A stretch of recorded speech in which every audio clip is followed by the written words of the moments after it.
Good day, and hello followers at mga idol, ito na naman ang inyong kaibigan si Nonoy na nagsasabi na sana nasa mabuti kayong kalagayan sa oras na ito. For today's video, ang ise-share ko po sa inyo kung ano ba para sa guard ang 10 Commandments of Human Relations number 1 na nagsasabi, speak to people.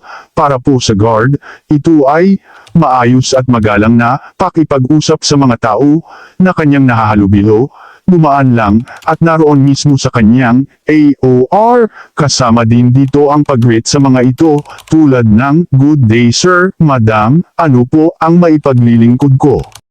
Ang paglapit, pagbati at pakipag-usap, in nice approach, ay pwede rin magagamit bilang strategiya para makalapit at masubaybayan ang kilos ng mga umaaligid at taong may kahinahinalang kilos sa kanyang AOR, na hindi ang mga ito mabulabog lalo na yung mga taong nagsusurveillance sa kanyang kliyente. Ang ibig pong sabihin, ang pakipag-usap at pagbati ay hindi lang for good human relations kundi for counterintelligence purpose. Disclaimer, ang bidyong ito ay hindi gawa ng isang eksperto kundi ito ay bunga lamang ng aking personal na kaalaman at pananaliksi.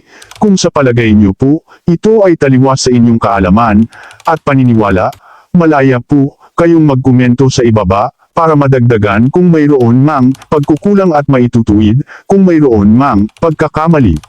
This is for sharing and interaction purposes only. Kung kayo po ay bago pa lamang sa aking profile, page o channel, kung maaari lang po sana, huwag kalimutang mag-like, follow, share, subscribe, at pindutin ang notification bell para kayo ay ma-notify at updated sa aking mga bagong video.